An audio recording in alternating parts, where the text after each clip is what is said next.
Mga kababayan, ang pambansang awit ng Pilipinas.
Manalangin tayo. Panginoong Diyos, itinataas namin ang iyong pangalan. Pinapupurihan at pinasasalamatan ka namin sa lahat ng iyong mga ginawa at pagpapala. Salamat sa panibagong araw na ipinagkaloob mo sa amin. At sa oras na ito na kami ay muling natipon. Gabayan ninyo po kami sa aming mga gawain.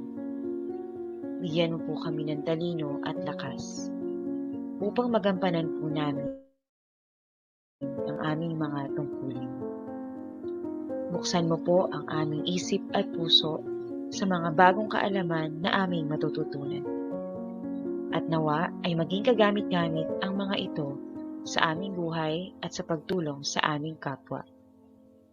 Ikaw po nawa ang maluwalhati sa lahat ng aming katagumpayan sa araw na ito. Ito lamang po ang aming dalangin sa pangalan ni Jesus. Amen.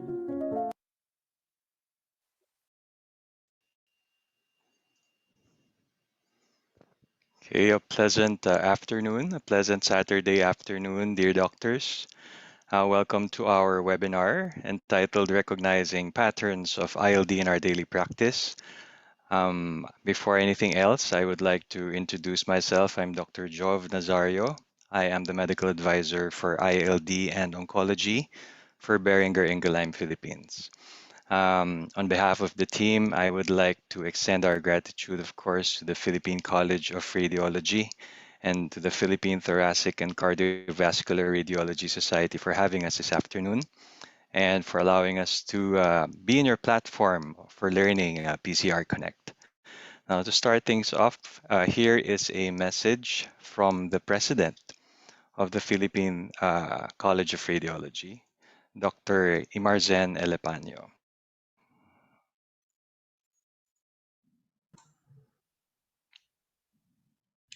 Over the years, knowledge about interstitial lung diseases has remained sparse and hard to come by, despite the efforts exerted by several disciplines like radiology, pulmonology, pathology, and others.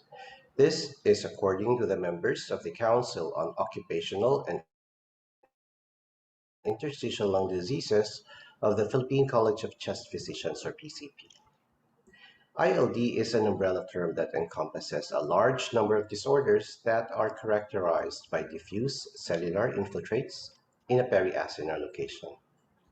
The spectrum of conditions included is broad, ranging from occasional self-limited inflammatory processes to severe debilitating fibrosis of the lungs. Today, we will learn more about this disease, as we hear from our experts through the initiative of the Philippine Thoracic and Cardiovascular Radiology Society, a new allied subspecialty society of the Philippine College of Radiology, in cooperation with Boehringer Ingelheim. This is Dr. Imarzen Alepanyo, President of the Philippine College of Radiology, welcoming you to this event. Thank you very much, Dr. Elepaño, for the warm welcome. At this point, I would like to introduce our experts and speakers for this afternoon. So our moderator for this afternoon is a consultant for the Department of Radiology at St. Luke's Medical Center. He's also the chair of the Department of Radiology from the St. Luke's Medical Center College of Medicine. He's a fellow of the Philippine College of Radiology and currently the president of the Philippine Thoracic and Cardiovascular Radiology Society. Our moderator for this afternoon is Dr. Roy P. Vizcarra. Good afternoon, Dr. Roy. Good afternoon, everyone. Nice to be here. I will. Thank you, Dr. Roy. We'll see you in a bit. And our guest speaker for this afternoon is a consultant radiologist for the University College of London. He's a member of the European Society for Thoracic Imaging and the European Network for Translational Research in Children's and Adult Interstitial Lung Disease. He's also the lead for research for the British Society for Thoracic Imaging and the clinical lead for the BSTI NHSX partnership for the National COVID-19 Chest Imaging Database and lead of the Thoracic Imaging Steering Committee for the National COVID-19 Follow-up Study. He is also a member of the Core Advisory Group of the Academic Health Sciences Network for the Artificial Intelligence Initiative of the Royal College of Radiologists Academic Committee. He has authored numerous publications on imaging of different interstitial lung diseases, including connective tissue disease-associated ILDs. So, dear doctors, please join me in welcoming to the virtual floor our guest speaker for this afternoon, Professor Joseph Jacob. Hi, everybody, and it's a pleasure to be here. Thank you, Professor. You may now share your screen. It's nice to have you, Professor. Thank you very much. Let me share my screen.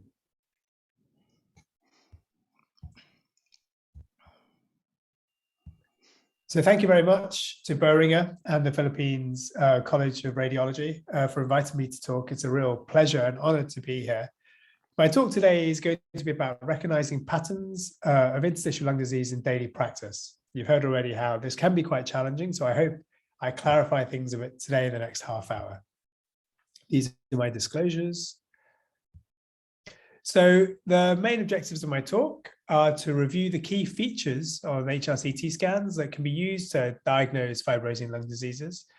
I'm going to talk about how we use CT analysis visually to score the amount of progression of disease. This is going to become very, very important, as you'll hear, in the years to come. And then how we understand a bit about early disease, so-called interstitial lung abnormalities. So this is a typical CT scan that we identified today in patients with idiopathic pulmonary fibrosis. This CT shows a definite UIP pattern with honeycomb cysts in the lung bases and traction bronchiectasis, which are basal predominant.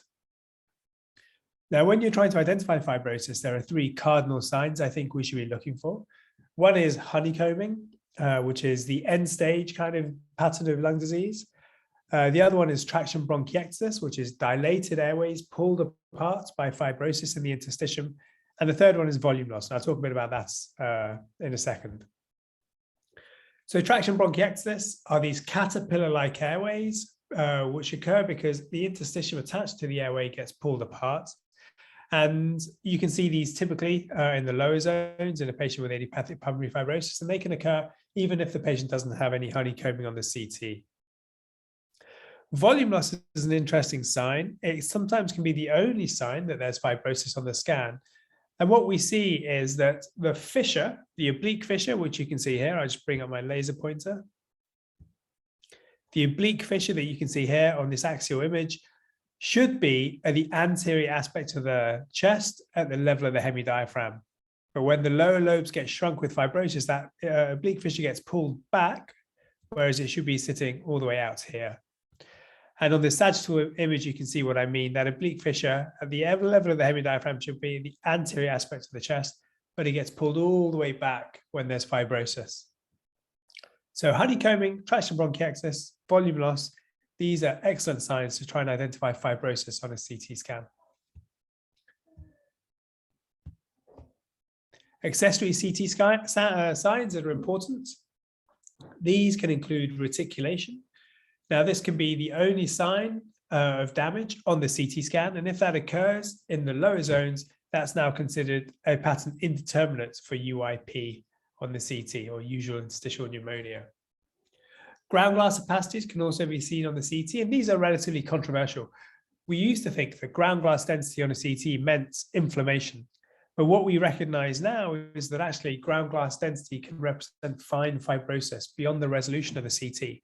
So what I try and do when I look at a scan is look at ground glass densities and try and identify whether the ground glass areas you're seeing have reticulation or traction bronchiectasis overlying the ground glass.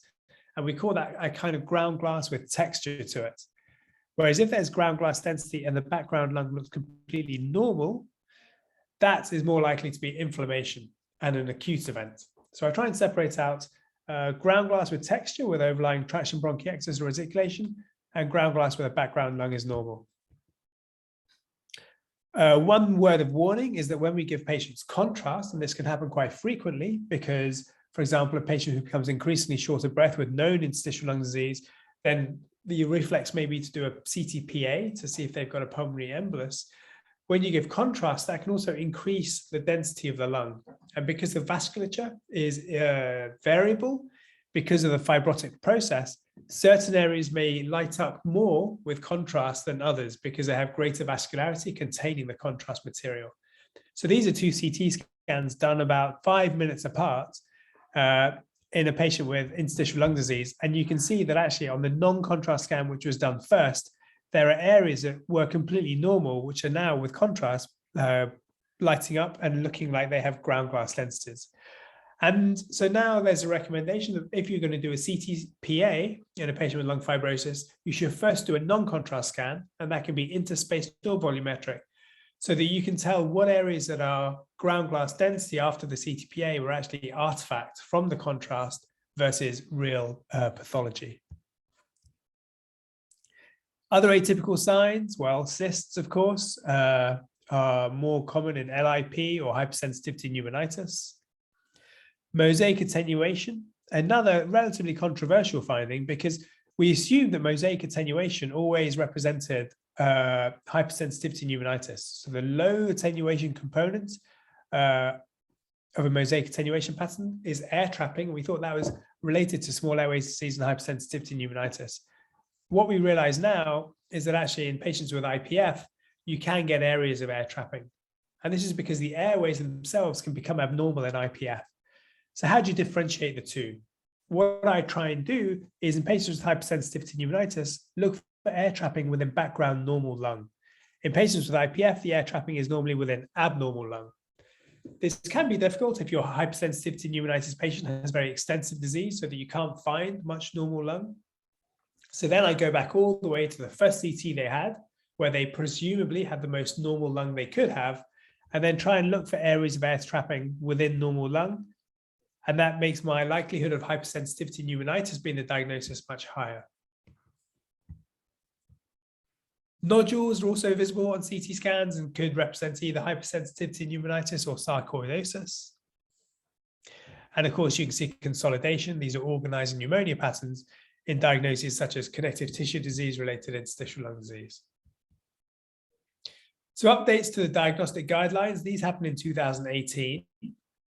And the Fleischner Society provided a very nice document talking about image quality. And this is something that I think for all us radiologists is quite important to understand.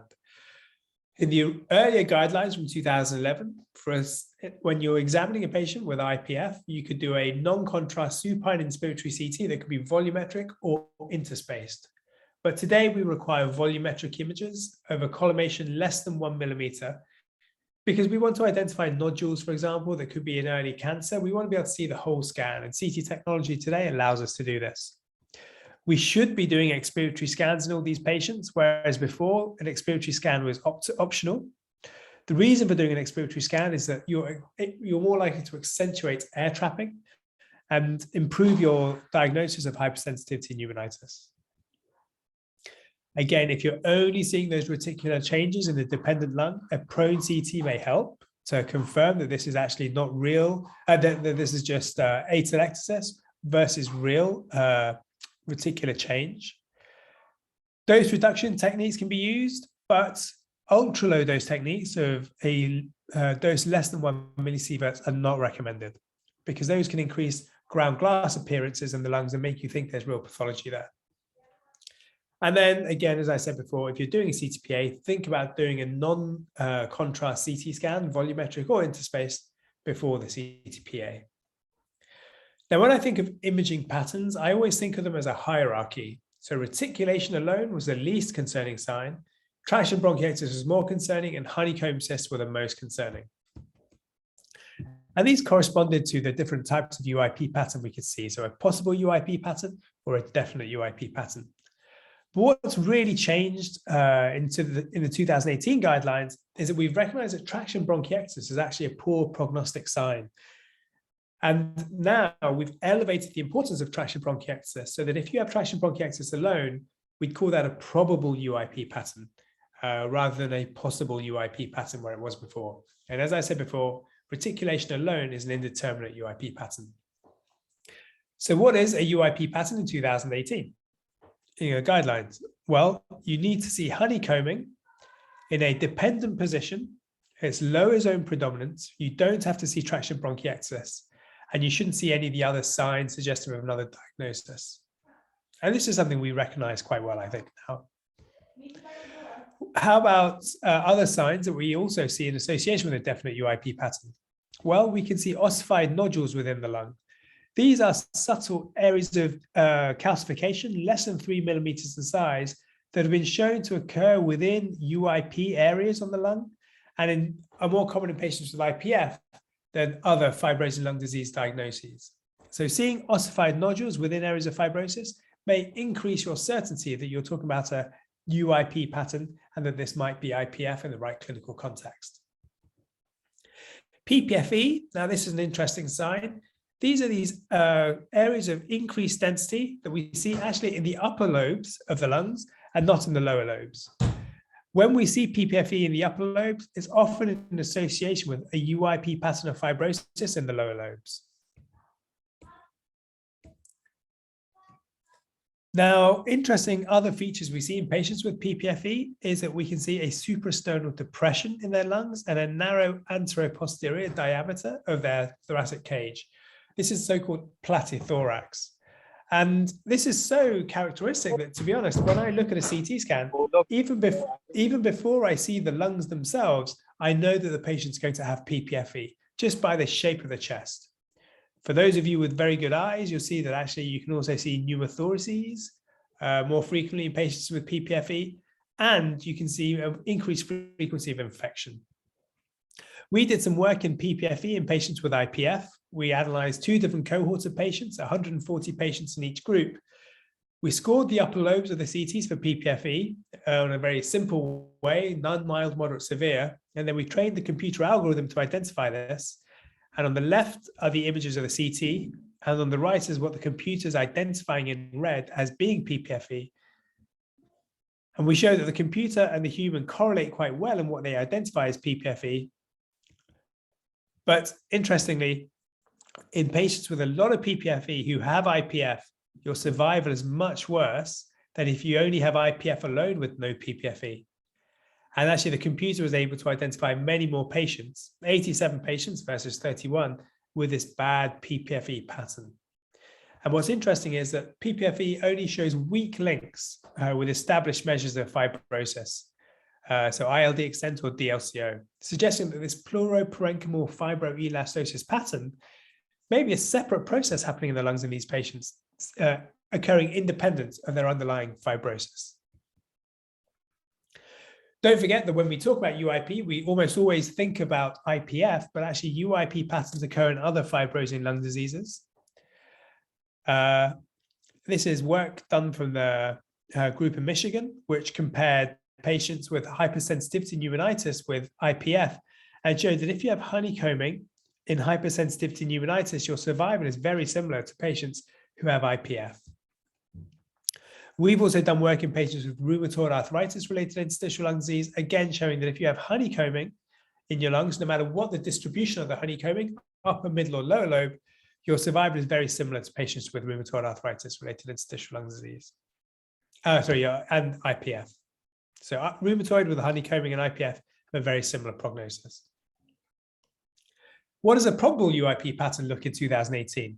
Well, actually, you can take the definite UIP guidelines and just take out the word honeycombing, because all you require is traction bronchiectasis in the right distribution, so subpleural and basal predominance. It can involve the upper lobes, but it should be lower lobe predominant. And if there's ground glass presence, you need to have reticulation or traction bronchiectasis overlying that ground glass density. And this is what we're talking about. No honeycomb cyst, but traction bronchiectasis in a lower zone predominant distribution. An indeterminate UIP pattern, well, that just requires reticulation in the same distribution. There should be no traction bronchiectasis presence on the CT. So that's one way of getting an indeterminate UIP pattern. The other way is if your CT scan doesn't have a zonal predilection or no features to suggest one underlying diagnosis. And this is that second scenario. So I've shown you the first scenario where you just have reticulation in the right distribution. In this case, there's no zonal area of predominance for the fibrosis. I can't say it's low zone predominance. It's evenly distributed throughout the lungs. And this is another type of indeterminate UIP pattern. Alternative diagnoses should be suggested by these features. So cysts, mosaic attenuation, ground glass density, nodules, and consolidation. I've mentioned what these look like and where you would see these already. Alternative diagnoses, well, if you see a peribronchovascular pattern to the fibrosis, that could suggest an organizing pneumonia. This indicates fibrosis around the bronchovascular bundles, and actually it can be quite hard and subtle to see, but you slowly can get your eye in and recognize this. Don't forget that other features can suggest alternative diagnoses. So pleural plaques could suggest asbestosis. A dilated esophagus could suggest scleroderma. Clavicular erosion is rheumatoid. And we're interestingly, increasingly finding that actually lymph node enlargement could be seen in all fibrosing lung diseases. Before we used to think if you had large lymph nodes, that meant you didn't have IPF. That's not so true anymore. Pleural thickening could suggest a serositis, suggesting a connective tissue disease. This is an exudative effusion causing pleural reaction. And for those of you with very good eyes, again, you can see the effusion at the right base of the lung next to the areas of fibrosis. I mentioned earlier that progressive fibrosis is becoming more of an issue. It came about because we were recognizing that some patients who didn't have IPF had an IPF-like outcome, as I mentioned before, with hypersensitivity pneumonitis and rheumatoid arthritis-related interstitial lung disease. So people began to think, is progression of fibrosis more important than just the presence of fibrosis? And the INBUILD trial really cemented this. This took a lot of non-IPF diagnoses, and all you needed to do to be included in the trial was have worsening disease on your scan. So that was an FVC decline of more than 10%, FVC decline of 5 to 10%, plus worsening symptoms or CT extent, or just worsening symptoms and CT extent. And the trial showed that actually nintedanib in those patients can slow the rate of FVC decline. The problem, I think, with the visual scoring in that kind of scenario is that we assess disease extent on CT by the total extent of interstitial lung disease. And we can score these, on single slices or on entire lobes. And what we do is we take the lobe, we estimate the percentage of that lobe that's damaged, and add up the 6 different lobes in the lung, add up the percentage of damage in their lung and divide by 6 to get a total lung percentage of damage. The problem we face with doing that is that we underestimate disease severity and disease progression. And I'll explain why. This is a sagittal section of the lung, and I've drawn in the oblique fissure. Now, if that lower lobe was completely damaged, 33% of that lung is involved. The problem we have is that in a fibrosing lung disease, damaged lung shrinks and normal lung hyperexpands to compensate. So in this patient with IPF, when I look at that damaged lower lobe is now shrunk. And instead of representing 33% of that lung, it now only represents 15% of that lung volume because the middle and upper lobes have hyperexpanded to compensate. What that means is I'm underestimating how much damage there is, because when I look at the CT, even though I know 33% of that lung should be involved because that lower lobe is entirely involved, only 15% of it is damaged when I look at the scan. So that means I underestimate a patient with severe disease compared to a patient with mild disease. But more importantly, in the same patient over time, I'm underestimating how much worse their disease is getting, because as more lung is involved, more lung shrinks and other lung hyperexpands to compensate. This, I think, is really why there are maybe 1,000 papers showing that on baseline CT, on the first CT, you can identify features that predict mortality in IPF. But actually, there's only 3 or 4 papers that show that longitudinal changes in certain features can predict mortality in IPF.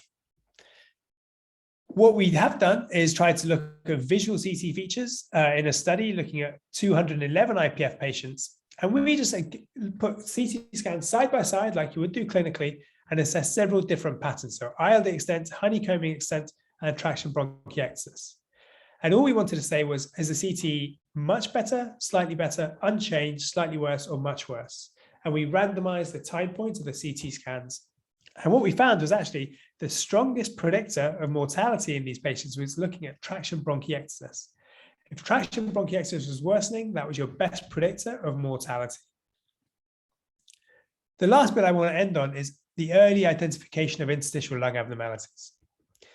What do I mean by that? Well, it's again those reticular lines or those areas of increased density just at the lung bases, which we don't know what to do with today. In 10 years' time, maybe this will turn into an IPF pattern. So what we want to do is recognize those particular features that are more concerning for progressive disease or future IPF. Now, it's crazy to think that even after 20 years, we still don't really know what the early features of IPF look like. The challenge we have in doing this, though, is that we need to capture imaging in enough patients fortuitously so that we see their images before they develop IPF 10 years later. But to do that, you need to get huge volumes of data, and you need to be very lucky. Well, we are very lucky because now there are ways we can get that kind of data. And that is, of course, through lung cancer screening programs. In lung cancer screening, we invite patients who are between the age of 50 and 85, who are 30 pack-year smokers or more, to have a CT scan every year or 2 years to identify lung cancer. But of course, those are exactly the same patients that are going to be at high risk for developing lung fibrosis. Now, in a lung cancer screening program, only 3% of patients will be diagnosed with lung cancer, and just as many patients will be diagnosed with lung fibrosis. But actually, 11% of those patients may have possible fibrosis. So those features of subtle change that could represent an interstitial lung disease. And because we're scanning these patients every year, we can potentially follow these patients up and try and identify whether that possible fibrosis is turning into definitive fibrosis. If we can do this, well, then maybe we can start treating patients earlier. Maybe we can identify new endpoints for drug trials at an earlier stage. Maybe we can develop screening tools for patients who have familial lung fibrosis or patients with connective tissue disease related to interstitial lung disease, where we can diagnose it at a very early stage. Because don't forget, when we talk about identifying early fibrosis, a patient's lung function test may be normal. Their normal range is so broad that actually you can go from 120% to 80%, lose a third of your lung volume, but your lung function test would still be called normal. So the excitement in lung cancer screening with regard to interstitial lung disease is that we can get huge data sets and we can use those data sets to do computer analysis. And maybe the computers can identify some of these patterns that the humans find hard to see. We also can look at the heart and the lung together. How many of you have looked at an IPF scan and not really concentrated on the heart? But these are all older, heavy smokers, many males. they're also going to have cardiovascular disease. And maybe cardiovascular disease is what's killing a lot of them. But often we neglect looking at lung or cardiac damage alongside the lung damage in these patients. And, these interstitial lung abnormalities are important. Studies looking at COPD populations or longitudinal imaging populations have found that these interstitial lung abnormalities can be seen in almost 10% of those patients, and they're associated with increased mortality. And now there are guidelines that you can read from the Fleischner Society about how to image patients with potential interstitial lung disease. Again, saying that prone scans, expiratory scans may be important. Thin section slices are essential. And you can categorize these patients into non-subpleural interstitial lung abnormalities, subpleural non-fibrotic interstitial lung abnormalities, or subpleural and fibrotic interstitial lung abnormalities. And these get progressively worse outcomes as you go through those three categories. And now I won't dwell on this, but there are computer tools being developed to try and quantify these early interstitial lung patterns.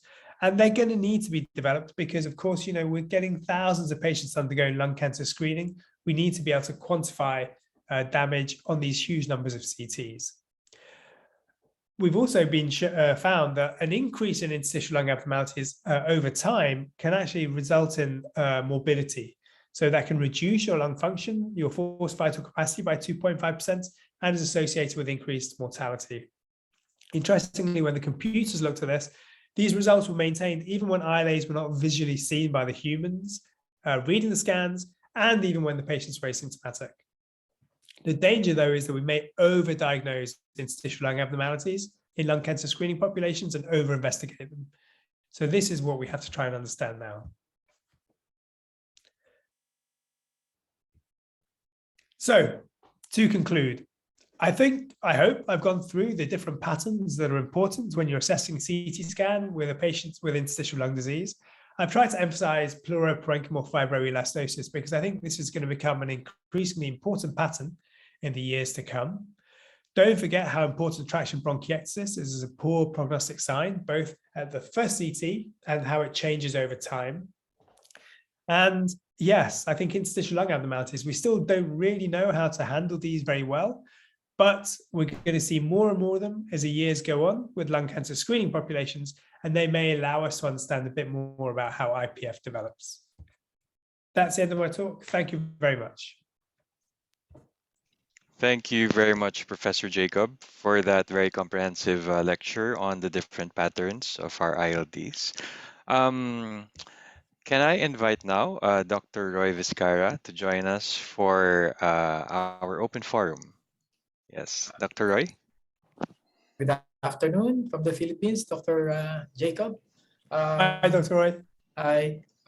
Here in the Philippines, we have a lot of COVID cases now, and of course, the long COVID is, together with the COVID infection. And usually the question that we get from clinicians is that, is there a pattern in CT scan wherein you'll be able to say whether the fibrosis is post-COVID fibrosis or interstitial lung disease? I think that's a very good question. It's very difficult to identify a particular pattern that we see more in COVID than interstitial lung disease. Of course, the COVID patterns of damage can be quite diffuse within the lung, so we may see something that's more widespread. What we typically see when we follow these patients up is that for the most part, the damage on the CT scan is improving. It's just improving very slowly.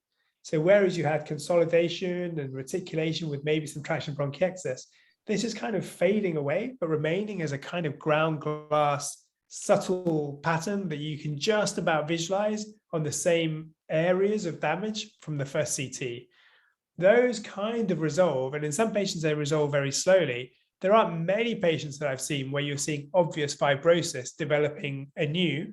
So areas of honeycombing, I've not seen that. Any areas of traction bronchiectasis that's new, with one caveat.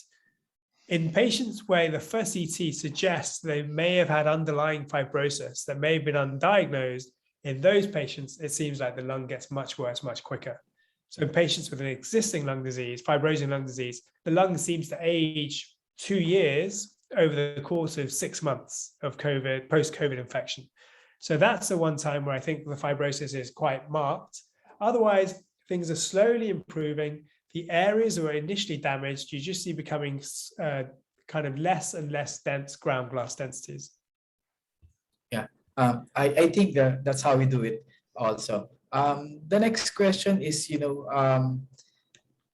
since, we are in a developing country and we don't have visual aid, computer aided detection for the quantification of fibrosis, I actually encountered the same problem.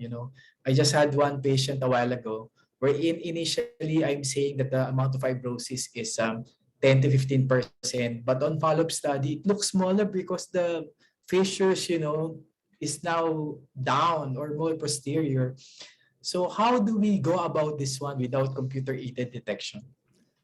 Yeah, I mean, this took me a long time to understand. During the course of my research, I was beginning to see that we're underestimating it. And that was something that people weren't aware of. What I try and do, and it's not easy, is I try and just give proportions of damage within the lobes. So I consider the lobes themselves rather than the whole CT scan. And I try and compare the two low lobes, for example, in a patient with IPF. And I'm looking for new areas of damage. Often that can be the apical segment of the lower lobe. So you might see, damage increasing within that apical segment. And what I'm trying to do is understand how much more of that lobe is affected rather than how much of the lung is affected. I think that's maybe one of the easier ways you can do it, but it is very challenging. And I think it's something that we do find very hard to do as humans. Our eyes, we can't easily process 400 slices of a CT scan onto time points. It is very difficult, but maybe it's enough to say that there is new areas of damage. So look carefully at what was normal on the first CT scan and see if you can see subtle traction bronchiectasis in those normal areas. And that is enough of a sign that there's progression. Okay. This one is a common question also for rheumatologists. Usually their question is, how do we differentiate CTD-related ILD from IPF? Yes. So, the challenge is that we can never diagnose IPF on a CT scan. We can only look at the scan and say, there is a UIP pattern. And then we give that information to the clinicians, and then they have to tell us the clinical context of the patients. They have to tell us what autoantibodies are positive. They have to tell us if there's any signs of a serositis or any other joint or systemic symptoms that suggest a connective tissue disease. And if they've got none of those, then they can call it IPF. All we can do is look at the patterns of disease. And of course, in rheumatoid arthritis, interstitial lung disease, scleroderma, you can see a CT scan that looks very much like IPF. So all we can do is just call it a UIP pattern. The only subtle clues that you may get, I think, to suggest a connective tissue disease is if you see pulmonary hypertension that's quite florid and there's not much fibrosis on the scan. So a disproportionate vasculopathy may suggest a connective tissue disease rather than IPF. The other thing you can maybe see is a serositis. So if you get pleural effusions, if you get pericardial thickening, that could also suggest a connective tissue disease. But really, I would say that it's not a problem for us. It's not on our shoulders. We just have to interpret the CT scan in the context of a UIP pattern, and the clinicians have the secret information that will determine whether it's a CTD or IPF. Actually, I have a lot of questions for you, Dr. Jacobs. This is another one. I know you have a lot of immigrants in your country coming from the Philippines, and definitely when you have, we export also not just nurses, but also tuberculosis to other parts of the country. And, sometimes it's very hard, it's very challenging for us to be able to, here in the Philippines, to be able to differentiate tuberculosis from, IPF because of the traction bronchiectasis pattern. Sometimes they do overlap here. What is your experience? Yeah, I think the area that we've been most concerned about tuberculosis is, I've talked about pleuroparenchymal fibroelastosis. And in that, it's apical fibrosis that you're seeing. And what we don't want to do is characterize post-tuberculous scarring in the apices and call that pleuroparenchymal fibroelastosis. So one way of doing that is actually, of course, looking longitudinally. and the scarring in the apices related to TB should be relatively stable. Whereas in IPF, that could, or in pluriporenchymal fibroelastosis, that can progress quite fast. Things I think you try and look at is if you have airway dilatation, so bronchiectasis post-tuberculous infection, that bronchial dilatation typically happens within background non-fibrotic lung. You're not going to see the reticulation, the honeycomb cysts in those areas. You may also see granulomas to suggest that there was some kind of granulomatous infection that happened to this patient at some point. But on the whole, trying to look at distribution, so upper lobes versus lower lobes for IPF and progression over time are probably the two things I think that will give you the best chance of distinguishing between the two. Oftentimes, of course, they're both coexisting. And if TB is prevalent or endemic in your country, then you're going to have a lot of patients with lung fibrosis who have evidence of TB. And in that case, again, all you can really do is longitudinally try and estimate how much or how quickly that fibrosis is progressing. Well, this one is a personal question. I had one case of, referred to me. I saw consolidation, both upper lobe and lower lobes. And the history says, post-COVID infection, they're also considering tuberculosis at this time. So because of the history of COVID infection, I said this could be secondary to secondary organizing pneumonia post-COVID. And then, what, eventually the patient had a follow-up CT 3 months after. There's actually progression. So at this point in time, we're actually not sure whether this one is just infection. And biopsy was done, it turned out to be, malignancy adenocarcinoma. What's your experience with this one? Yes. So I think, unfortunately, that's not an uncommon scenario. We have patients with lung fibrosis, and you get areas that are just very diffuse ground glass. And the issue is that, like you did yourself, you do a scan in 3 months' time, and that ground glass hasn't changed at all. And then the alarm bells have to ring, and you have to say, maybe this is an adenocarcinoma. Cases like that will always slip through the net. I think in IPF, ground glass density, where there's no underlying traction bronchiectasis or reticulation, is quite uncommon. So if you have an area of ground glass density, even if you don't know that it's new because you don't have old CT scans, the underlying lung looks normal and the patient isn't suggesting that they have an infection or an acute exacerbation, then I would repeat a CT scan in 3 months' time just to see if that adenocarcinoma has disappeared or not. The challenge, of course, is those patients may not be suitable for surgery. And some of the chemotherapeutic agents, may actually make their lung disease worse. So there is a very real challenge in how you manage that patient. But I think if it's just pure ground glass density that's new or that doesn't fit with an infection or acute exacerbation, then maybe a repeat CT scan may be useful to try and see if that is an adenocarcinoma or not. They can be very diffuse and subtle, not like a nice nodule, of course. So, it is really, really challenging. Let me go back a little bit, with the protocol. Here in the Philippines, it's not like in, developed countries like UK, where in the scan sponsor, the insurance company is actually paying for the scans. Here, it's out of pocket.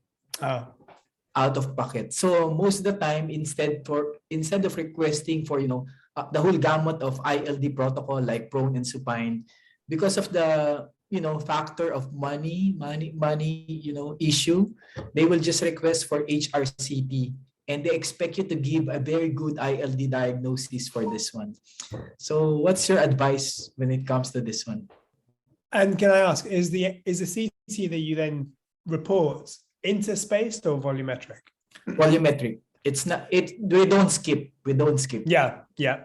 So actually, when I trained, I never looked at expiratory CTs. I only looked at the inspiratory CT. And I think you can see air trapping on the inspiratory CT quite well.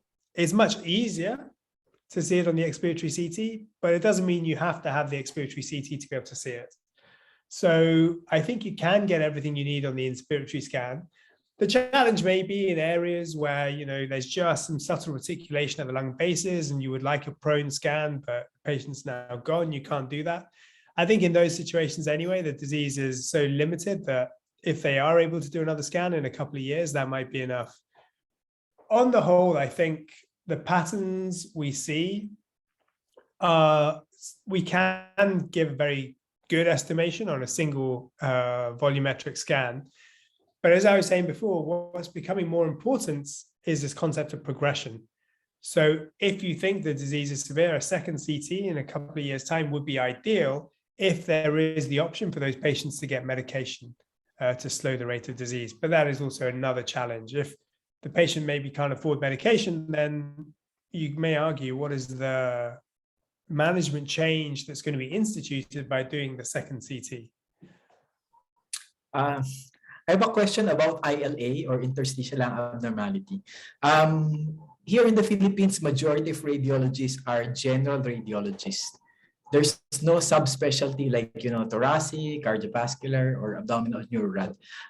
So usually when we look at abdominal CT, we do see a lot of, lung parenchyma, the bases of the lungs, and we see the subtle reticulation at the lung bases in the dependent portion. How would we report this one when we see, these subtle, linear densities in the pleural or subpleural distribution? Yeah. So again, we still don't really know how best to manage these patients.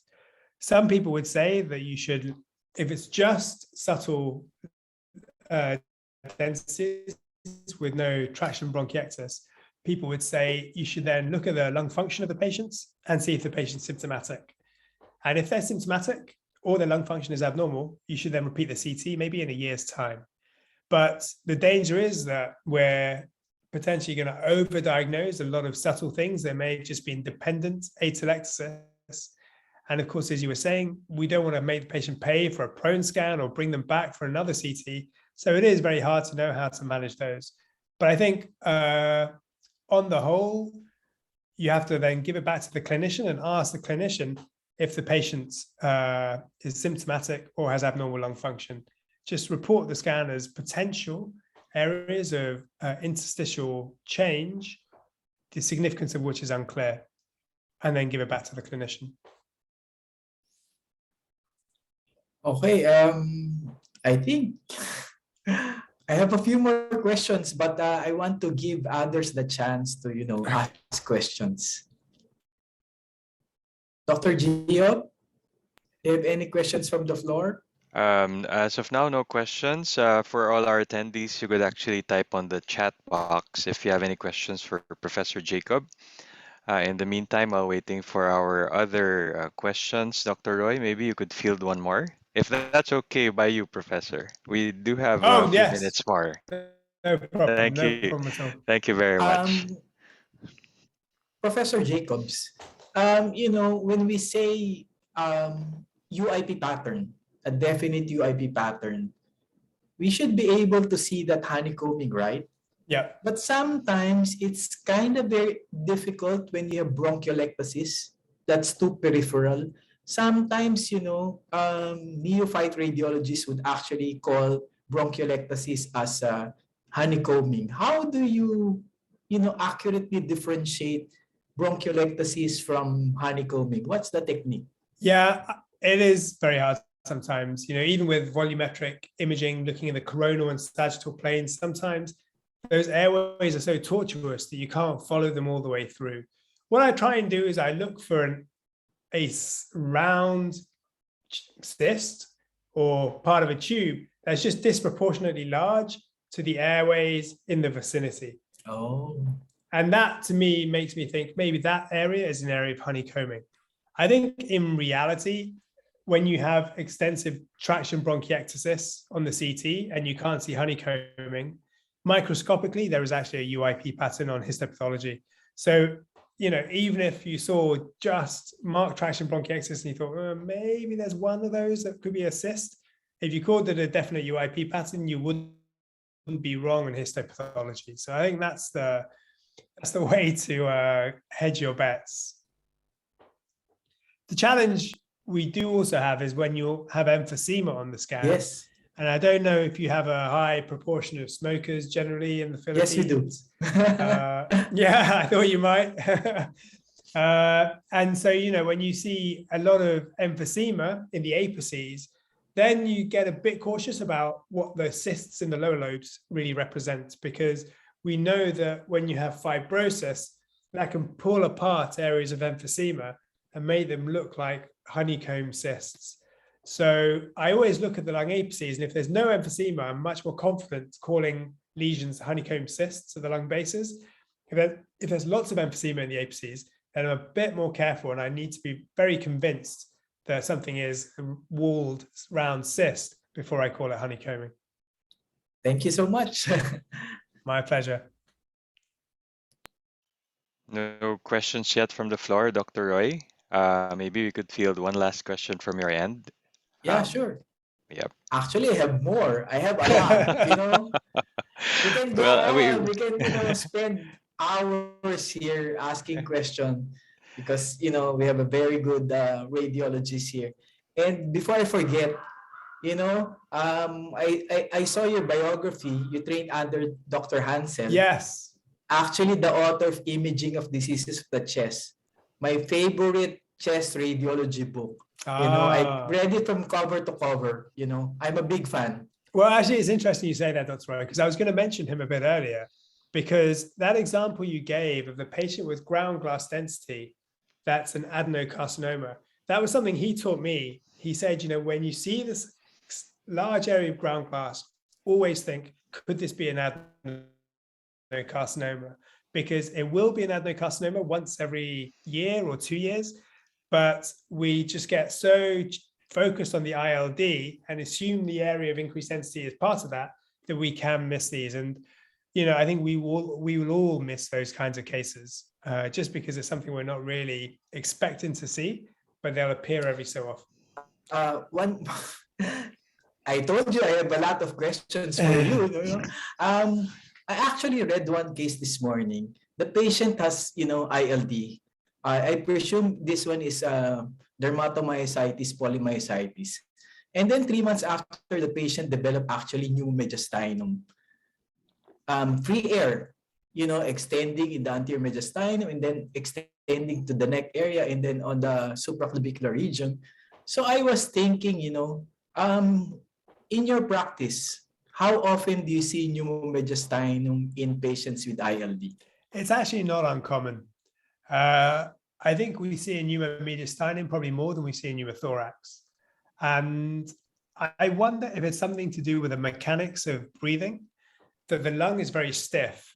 And so you need to really create a high negative intrathoracic pressure to expand those lungs. So you take a much more forceful breath. And so you're putting the lung under a lot more strain, and then a small leak of air from a bleb can cause a large pneumomediastinum. I'm not saying it's very common, but it's not uncommon. So maybe, I don't know, 1 in 100, 1 in 200 cases, we will see a pneumomediastinum. Some not so big normally, not extending all the way up like you've described, but there are things we recognize quite a lot. I do a lot of computer analysis of CT scans. And what we do is we look at a lot of the CT scans, and anyone with a pneumothorax or a pneumomediastinum, we exclude them from analysis. So I kind of am familiar with how many times we see a pneumomediastinum, and they're not uncommon.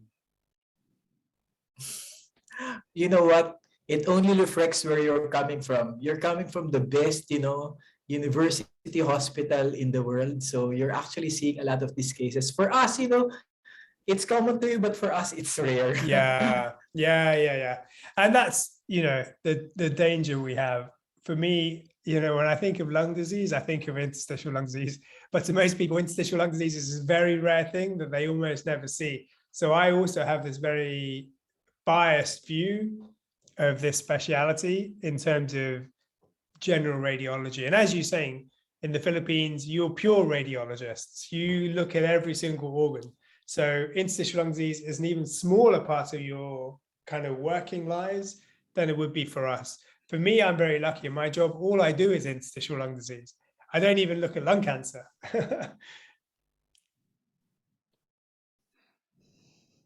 Do you want me to ask more questions, Dr. Gio? Yes, Dr. Roy, you still have 5 minutes, but yeah, please go ahead. Go ahead. Thank you. Um, Another question that I want to ask you is that, there is actually this very interesting pulmonologist who is always questioning our diagnosis of ground glass opacity. And she's actually saying what we're seeing is just, inflammation, not part of fibrosis of ILD. Um, how do you go about this one? Is that in IPF patients or in non-IPF patients? IPF patients. So I think the general consensus is that in IPF, you may see inflammation in the very, very early stages of IPF. But that inflammatory insult, the body reacts to it by overhealing. So it creates an over-enthusiastic response to tissue repair, which proliferates and leads to large scars. So the IPF process is actually one of abnormal healing, where the healing is too much. The body's not really telling the fibroblasts to stop proliferating, and the lung is then getting fibrosed and constricted and narrowed. So we don't recognize inflammation as a frequent occurrence in patients with IPF. That's not to say it doesn't happen, because now there are studies looking at explanted lungs using micro CT, and small inflammatory foci are still visible within those IPF lungs.